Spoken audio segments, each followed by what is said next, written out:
The weather. It gives us life, and it takes it away. The tornado has touched down. You can't do anything. It is a thing of staggering beauty and a destructive force, killing thousands every year. The windows all blew out. The whole thing's gone. Holy crap. It was the end. It is gone. The building is gone. And our warmer atmosphere is extra energy for our weather to unleash upon us. Oh my God! We meet the people who came face to face with Mother Nature and filmed it. I've been fighting it for an hour. I'm gonna sick to my stomach. Holy! I just lost my house. We hear firsthand how these people survived. Oh my God! Get in the house! He's alive. He's alive. It's pretty much the end of humanity. I was really convinced I would die. Using their incredible self-shot footage, we stare straight into the eye of the storm.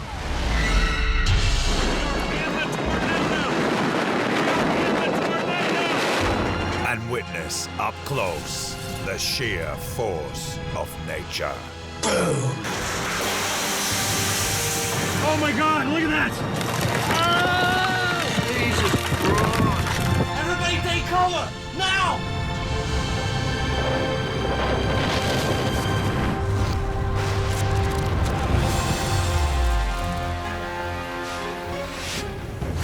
Coming up in this episode, a devastating hurricane destroys a Mexican resort. Boom! 3 fishermen almost drown when their ships wrecked in Ireland. It's amazing what Mother Nature can do to you, and do to everybody else. And we see how weather can rip apart our buildings.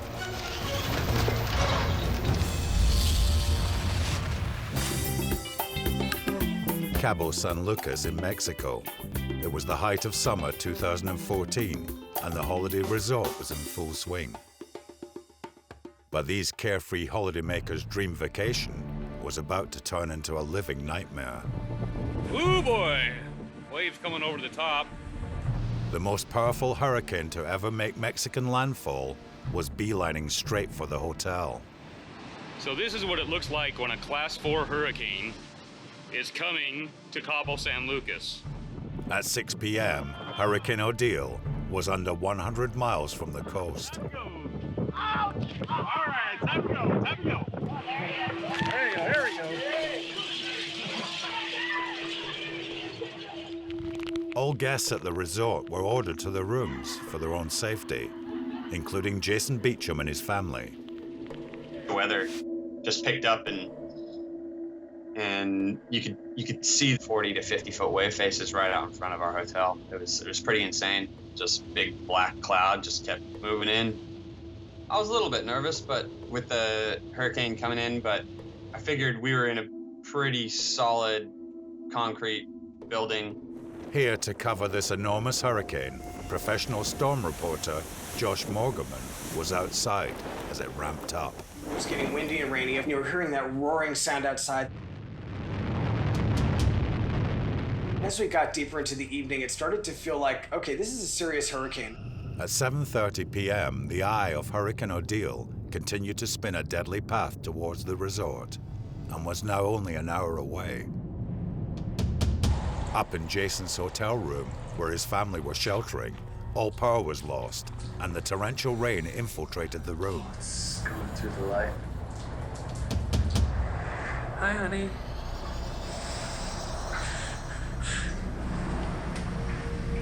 It really started to pick up. Basically just got louder and louder, and me being not so smart at the time, I went for a look. Winds were now reaching 100 miles per hour, but they had not peaked yet.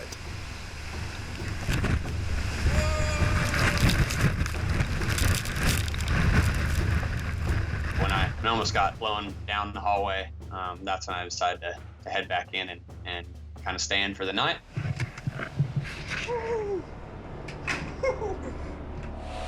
He was just in time. Moments later, Hurricane Odal moved up a gear. Woo! Oh! The lock, I'm gonna need your help. The lock came open. At 8:30 p.m., Josh, now back at his hotel lobby, had to help staff barricade the glass front doors before the full force of Odal blew them in.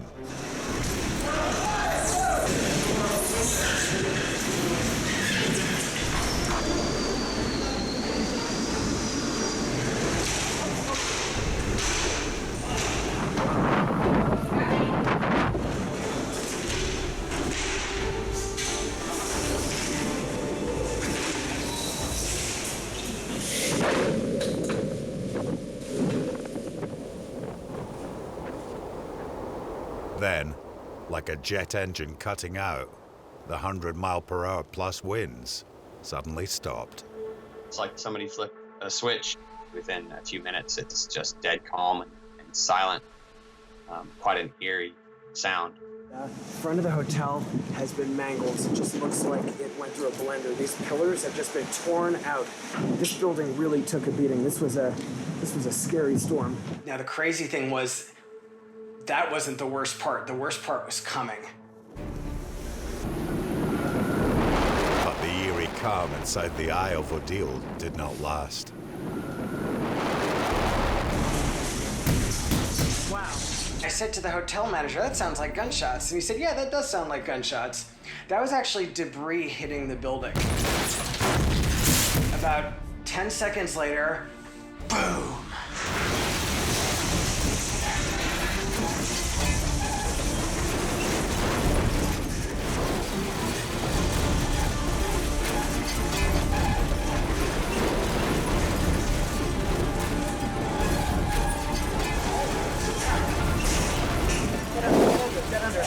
Just get under.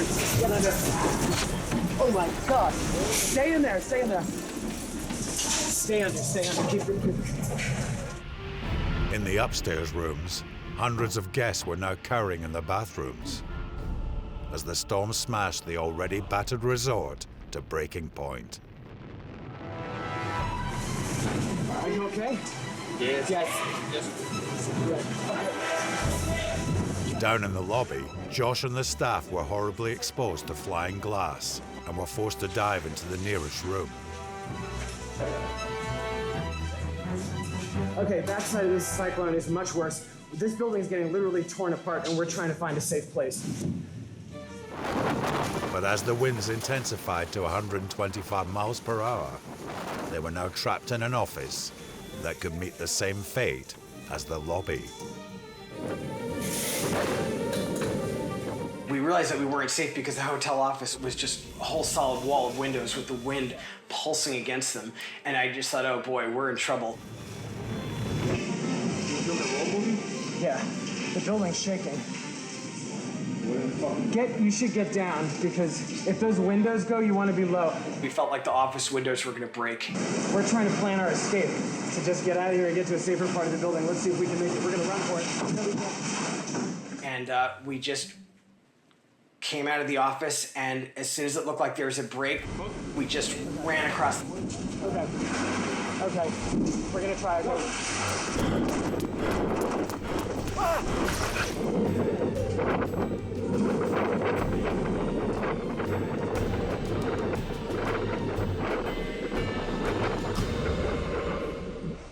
Cut and bruised, they reached the stairwell, but they had been just seconds from being crushed.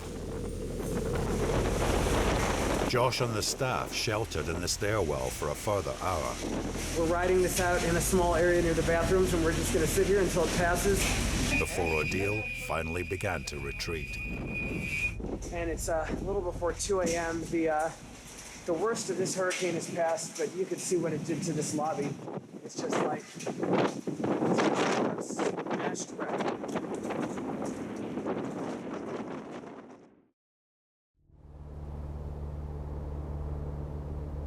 By morning, the resort town of Cabo San Lucas resembled a war zone. The town had been devastated. A state of emergency was declared and the army were called in to deal with the aftermath. Jason and his family emerged unscathed from the hotel to witness the devastation before them. I guess it opens your eyes quite a bit on how little most people are prepared for anything like that, including ourselves, you know? I mean, we're on holiday. It's not like we had a plan, or if we needed to get out of there, we just had to make it up as we went. The airport was wrecked, and all scheduled flights were canceled. Jason was among 4,000 tourists evacuated on emergency flights laid on by the Mexican military.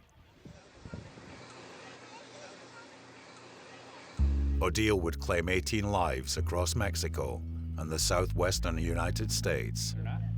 Rebuilding the town and tourism industry cost $1.2 billion and took months. But despite the destruction and many minor injuries, none of the guests at Cabo's resorts lost their lives. After years of reporting on hurricanes, Josh puts Odal among the most brutal he has ever faced. I've been in almost 30 hurricanes and typhoons, and this was definitely, I would say, one of the most treacherous of my career. I was glad to get out only with cuts and scrapes. It was miraculous that there weren't more fatalities.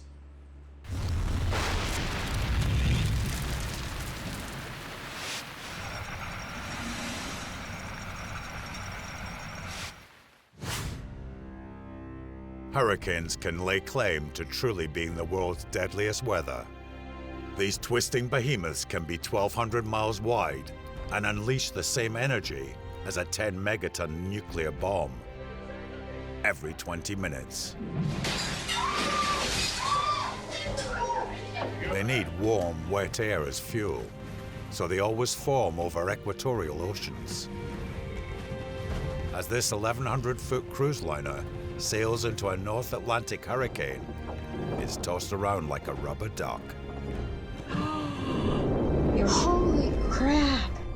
30-foot swells terrorize passengers 300 miles out at sea with the fear of capsizing.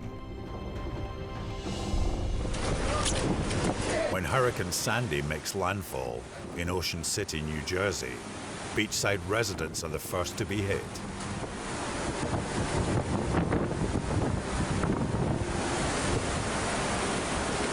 Fleeing tsunami-like waves crashing into their properties. Whoa! As a hurricane moves further inland, it brings with it winds of up to 200 miles per hour, comparable only to a tornado in its power, and capable of destroying anything in its path. Oh my God. Oh my God! Oh my God. Oh! Oh my God! Shit, our tree! You're... Our tree! Oh! It hit your car! Oh my God! Oh my God! It hit my car! Oh, their car! Oh my God! What happened? Their car got crushed! Oh my God! Next to be unleashed by this multi-headed beast are huge volumes of torrential rain, destructively mixing with the gale force winds.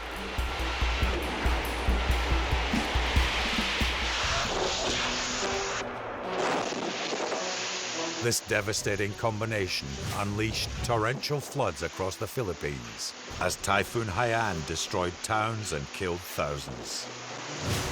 This homeowner is one of the lucky ones who manages to ride out the hurricane. Their dog is equally as close to becoming another victim.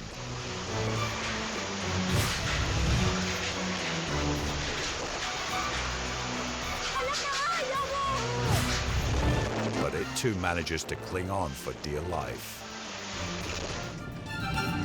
Even modern urban areas offer little protection after a powerful hurricane.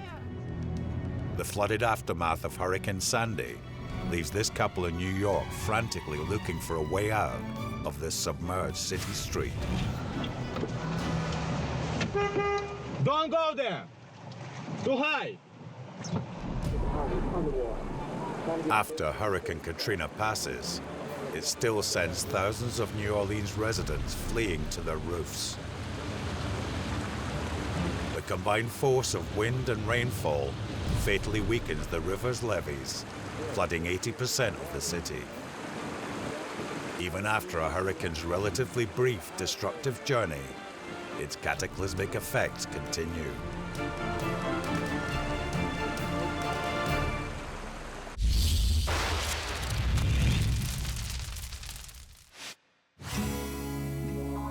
Kinsale, on Ireland's rugged southwest coast. In April 2016, the day was drawing to a close when volunteers from the Royal National Lifeboat Institution got a call about some fishermen in trouble. We didn't know what we were going out to. I think we knew that there was some fishermen getting blown onto the shore, at the harbour, in the harbour. That's about all we knew. I was thinking anyway, sure, it's probably just some lads down with no experience out on a little boat, and they're after getting blown onto the shore. And then as soon as the fishing vessel came into sight, you know, suddenly it dawns on you, okay, this is a big boat, and, you know, immediately you think, well, we've got a small boat, that's a big boat. The Sean Anthony had arrived from Portugal, greeted by a force aid.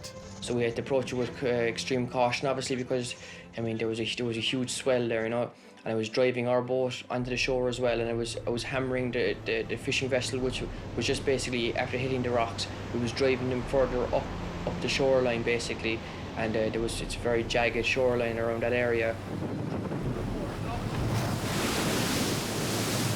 Was it going to capsize? Was it going to turn over? You know, was it going to start breaking up in front of us? Were the guys going to get washed off? The rescue team were in as much danger as the fishermen.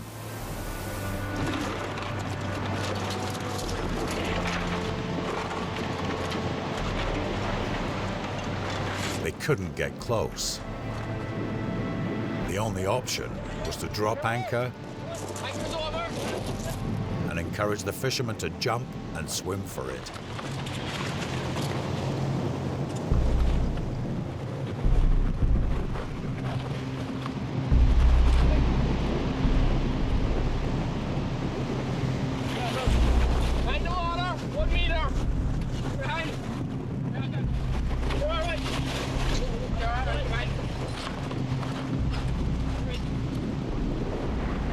Put your feet in there.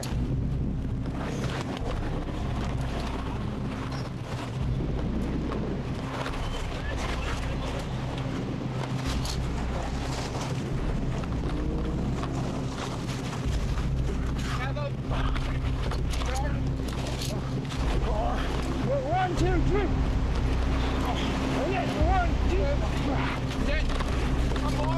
Second fisherman safe, the captain was almost going down with his ship.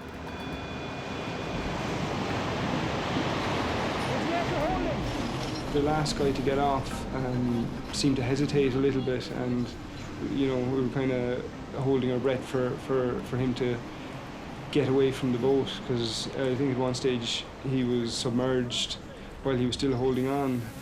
Conditions were deteriorating. Force 8 was turning into Force 9. It was a life or death decision. He had to time his jump to perfection. My heart stopped for a second, I suppose. You know, did this fellow, is he going to get pulled into the water? Is he going to get hammered against the trawler? Is he going to be pulled underneath the trawler?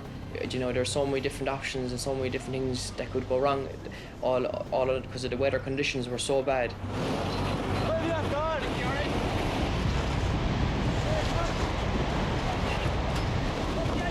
Once in the water, he was either going to be thrown back against the trawler or swim for his life.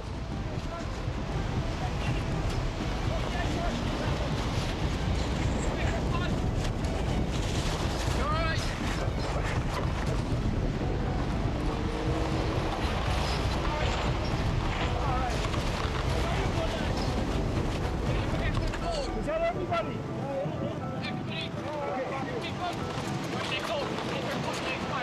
Okay. Sigh of relief, and basically once we had him on board there was kind of a bit of a smile, and we were delighted. You know, they knew they were safe and we were safe, and that was the most important thing. And you know, boats can be replaced, everything can be replaced, but I mean, human life can't be replaced, you know. Okay? Okay. 2 hands. Okay? Both crews had been through a traumatic situation. It's amazing what Mother Nature can do to you, you know, and do to everybody else, basically. So, I mean, to frighten you and the amount of respect that you have to show to it, and just take a step back and, you know, appreciate what you have, you know. Okay, lads, one at a time. Okay, number 1. Number 2. For the next 2 months, the stricken hull of the Sean Anthony would serve as a stark warning of the deadly dangers of the sea.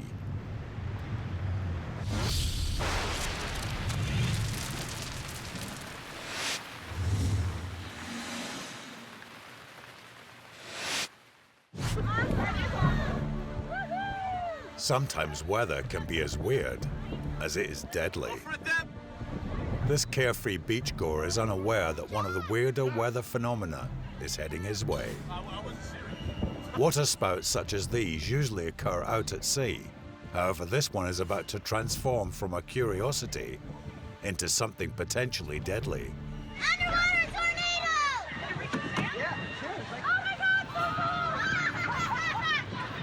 Oh my God! Oh, bounce house! Oh, these kids on it! Despite there being 3 children and an adult on this bouncy castle at the moment of impact, incredibly, no one is seriously hurt. Froggy's Beach on Australia's Gold Coast is known for its beach weddings, big surf, and bizarrely its foam.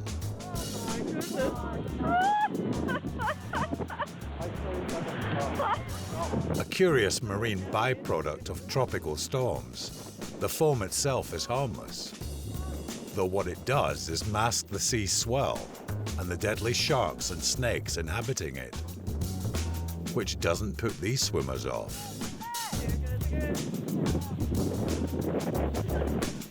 But once the swell and winds pick up, this fascinating curiosity is blown inland and causes chaos on the roads. These drivers on the Sunshine Coast encounter 6 feet of sea foam submerging the highway. Crazy. Oh, look at it. That is just crazy. It's going under. Eventually, they are forced to abandon their vehicles to avoid a serious pileup, until this strange nightmare retreats back to sea. He's got out of his car and he's saying stop. Look, that white one's going so fast. He's just smashed into that one. This is crazy. Goodness sake. Missouri winters are notoriously harsh, but an ice tsunami is a new one for these residents. It's pushing forward. This is crazy. Look at this. A perfect storm of high winds and breaking ice pushes glaciers onto land and slowly but surely towards people's houses.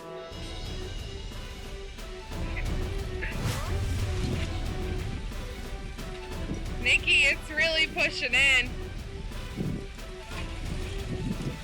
It's just pushing and pushing and pushing.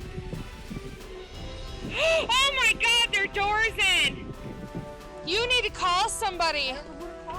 This enormous wall of ice forces its way through the windows and even the walls of dozens of beachside homes, taking months for shocked residents to clear up and rebuild.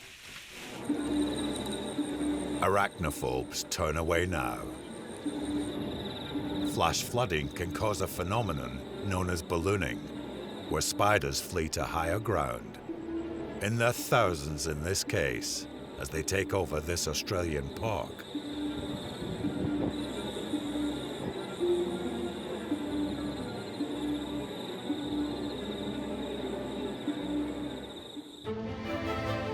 This weird weather event is a real collector's item.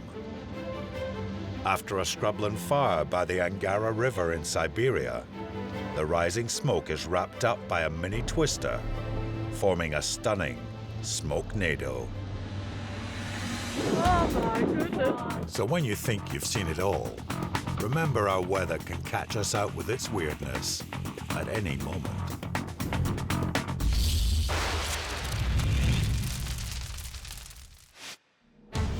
Coming up, Snowpocalypse strikes North America, causing a deadly 194-car pileup. A summer fair in Lincolnshire is ripped apart by a tornado. I just grabbed Lucas and I just ran. And we witness the hidden dangers of extreme winters.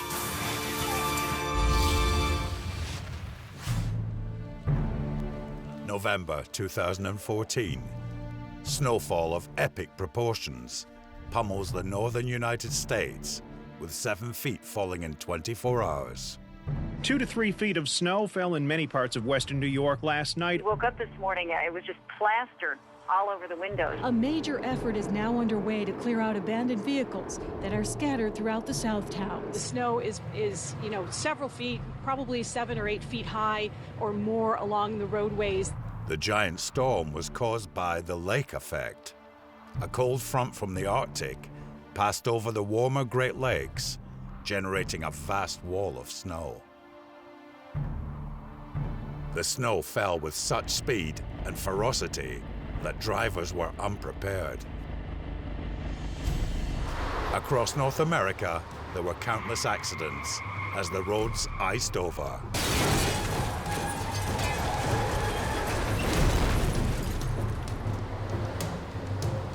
Blizzard after blizzard reduced visibility to zero. This driver in West Virginia somehow manages to avoid crashing in what became a 40-car pileup. Oh.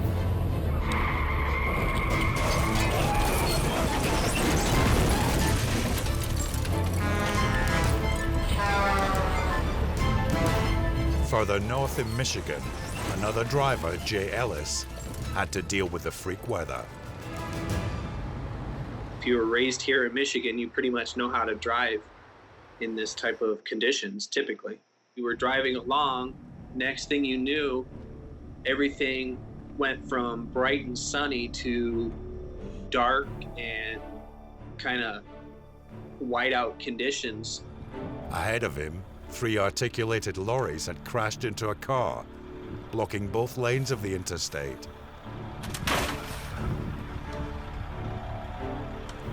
Next thing I saw were headlights coming on rapidly. So I slowed my vehicle down, not knowing that there were vehicles behind me still flying up behind me.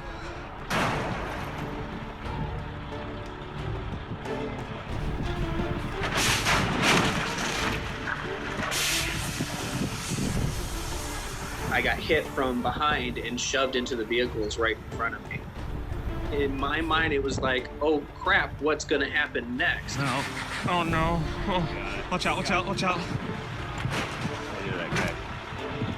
I kind of felt like a bowling pin being hit by a bunch of bowling balls from behind. What do you think? You can't do anything. Bystanders were helpless as they watched this terrifying crash escalate. Let's see if we can help people.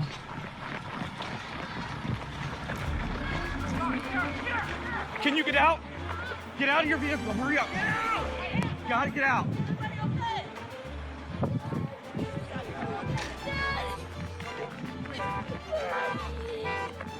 Now all these cars are piling in behind me. Watch yourself.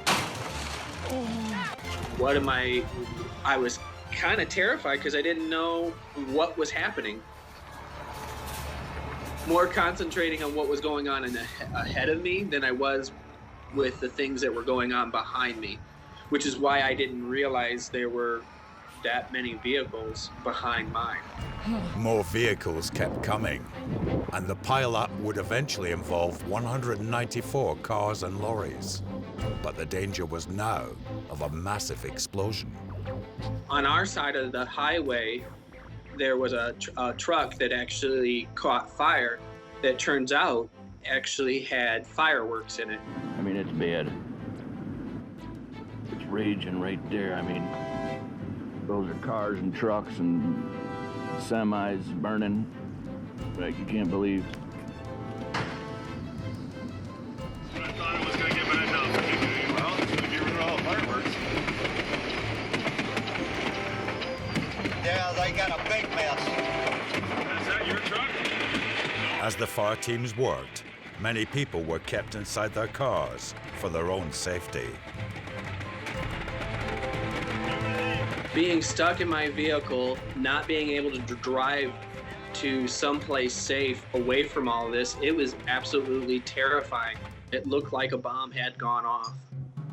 The winter of 2014-15 became known as Snowpocalypse. Transportation came to a standstill as crashed or stuck cars were abandoned everywhere. Right? I mean, it's just car after car, and it's like trucks and cars. Oh, yeah. No one's safe.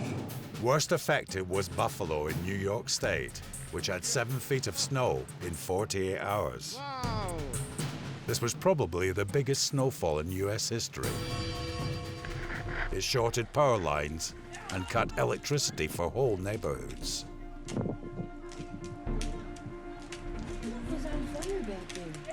The power lines.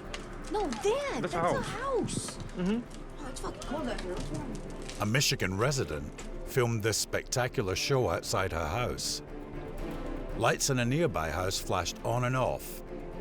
Eventually, it's too much for the power transformer to take. Out his way.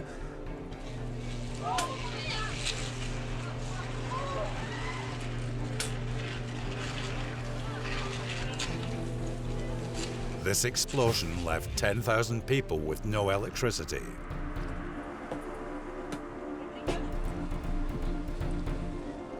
Snowpocalypse claimed 14 lives. Almost all workplaces shut down, and everyday life across the northern states ground to a halt.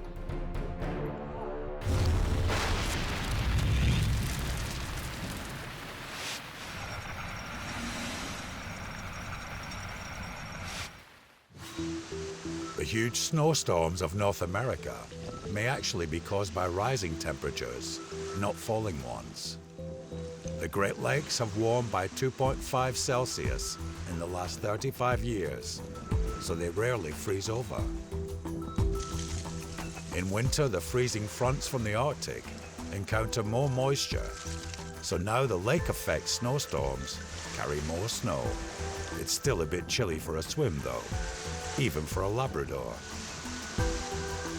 Strangely, warm temperatures often leads to colder weather. In midsummer Austria, the previous day was in the tail end of a heat wave, topping 36 degrees Celsius. But now the temperatures are near freezing. The heat wave sent moisture skyward and 6 miles into the air, where it's a chilly minus 60 Celsius. There it formed into hailstones, which became too big to stay airbound. They plunged down to Earth, bringing the freezing air with them, and rained chaos on the summer weather.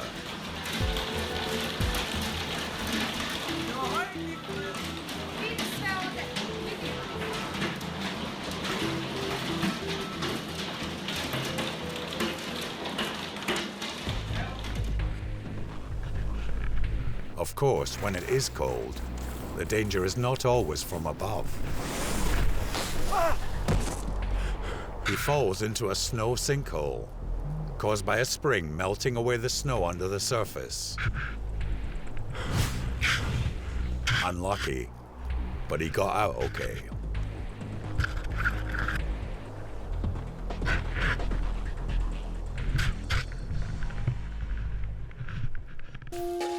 Ice causes havoc in our everyday lives. A slippery layer of water forms on the surface. Scientists can't agree on why. But there's no denying it does. This leads to the biggest danger of all in big freezes. In Russia, driving in ice is an essential skill, not yet mastered by this driver. Luckily, there's no one waiting for the bus, though this driver should be confined to one. In Winnipeg, Canada, the polar chill makes ice driving an occupational hazard for truckers. But the crash warnings on the radio don't appear to concern this driver. At this speed, crashes are no joking matter. The lorry up ahead is turning right. The 10-ton truck's stopping distance is over 300 feet. No, no, no, no, no, no. If the driver hits the brakes, the wheels will lock. But options are disappearing fast. It's a close shave, but the danger's not over yet.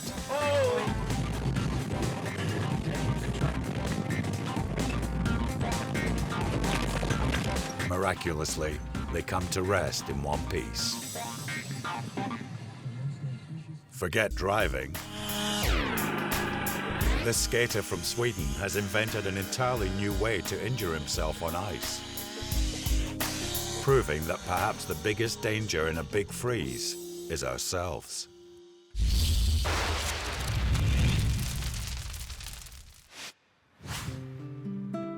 The quaint village of Friskney in Lincolnshire, England, is not a place you would expect to encounter a tornado.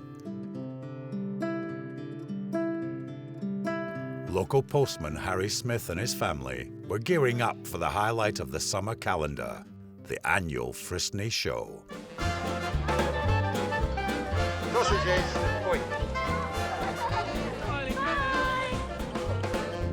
Absolute typical British summer's day. Rain one minute, blazing hot sunshine the next, and then back to the rain and back to the sunshine. There was nothing that made us think that anything apart from a bit of rain was going to hit at all at the show. As the rain fell harder, teacher Sam Stanhope was unaware that a tornado was forming just a mile away. All of a sudden, this kind of weird wind kind of started to really whip up. So I said to my sister, we're going to go home. And then we started to walk out of the showground. As the tornado approached, Harry's children couldn't be torn away from the bouncy slide. It was getting quite slippery on there, and we was all hiding under the umbrellas while they were quite happy getting wet. I'm not a little guy, and I was holding the umbrella, and it took all my strength to hold onto that. Harry had not seen the twister, beelining for the showground. With tornadoes capable of flattening buildings, a bouncy castle would stand no chance. Lucas was having a fit at the top. It ended up me having to shout at him. Come on, you two! We were still stood virtually at the bottom of the slide, and Lucas had just got off. He just went straight up. And then just started to spin over our heads. I just grabbed Lucas and I just ran.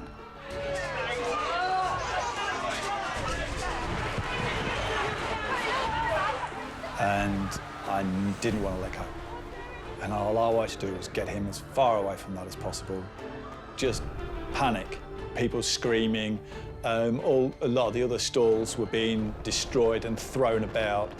And obviously with the castle over our heads, get away from this because we don't know which direction it's going to come down. The first thought I had when I saw the slide in the air was whether there were any children on there, and I just watched as the slide kind of came down and landed in the middle of the road. I dropped everything. We just ran over to where the slide landed, and obviously a lot of other people had kind of started to gather around as well. I'm videoing it. Fortunately, Harry's children had left the slide in time.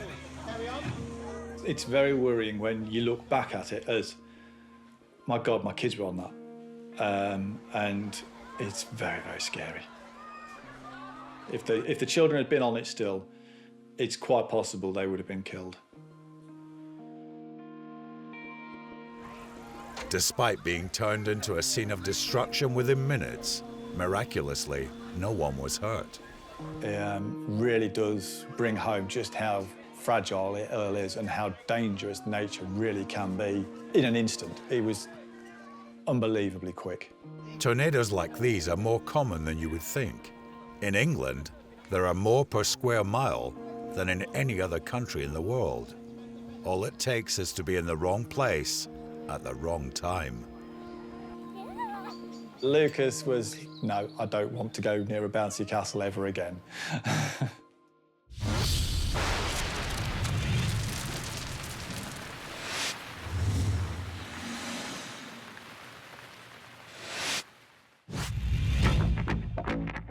When it comes to bad weather hitting our man-made structures, only the strongest survive.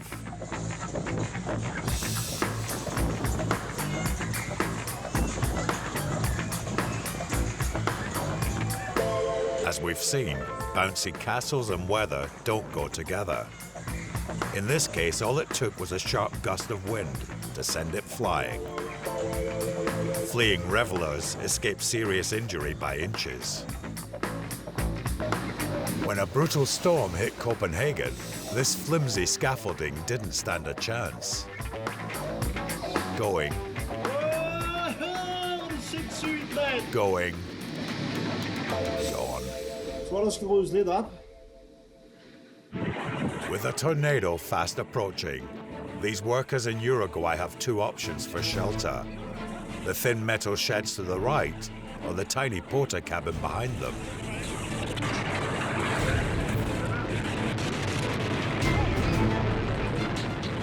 They only discover they've made the right choice when they see the buildings opposite get blown away.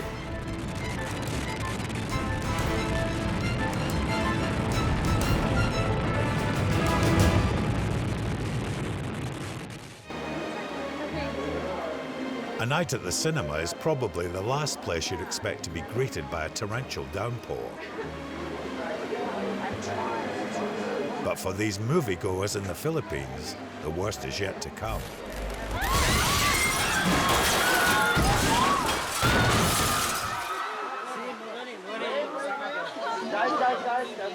9 people were injured, but it could have been much, much worse.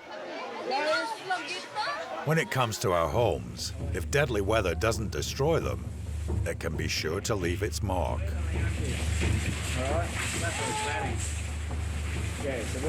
It's just as well the residents of this home in Queensland, Australia, aren't out enjoying their balcony when Cyclone Marcia hits.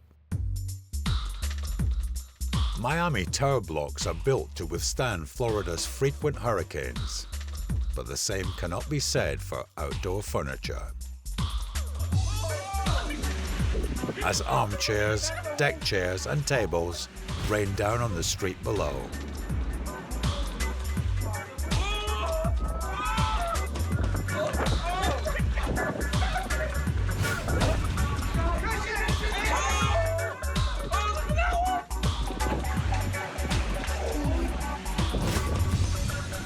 It's a miracle this unexpected shower didn't cause a pile-up. Even if weather can't damage your home, it can still trap you in it. It is now 5 feet high outside my door.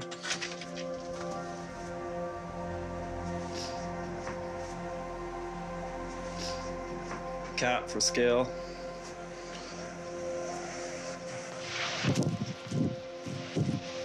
Winter is coming. Leaving this Canadian housebound for another day. Control, Alt, Delete. But ultimately, nature will have its way one way or the other, as Hawaiian homeowner Gary Sleek found out the hard way. With the knowledge that a devastating river of lava is heading his way, he has no option but to put the laundry on and wait for the inevitable. The approaching lava flow sparks wildfires in the sun-baked scrubland, which heads straight for his home. But Gary chooses to embrace the certain destruction by sitting back and admiring the show with friends.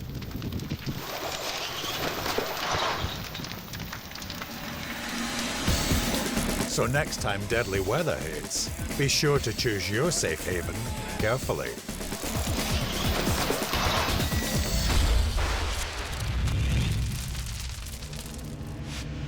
In this episode, we've seen Mother Nature in all her fury. We've seen how helpless we can be. Nikki, it's really pushing in. As she tears down, destroys, and laughs in our faces. And next time there will be more, because deadly weather stops for no one.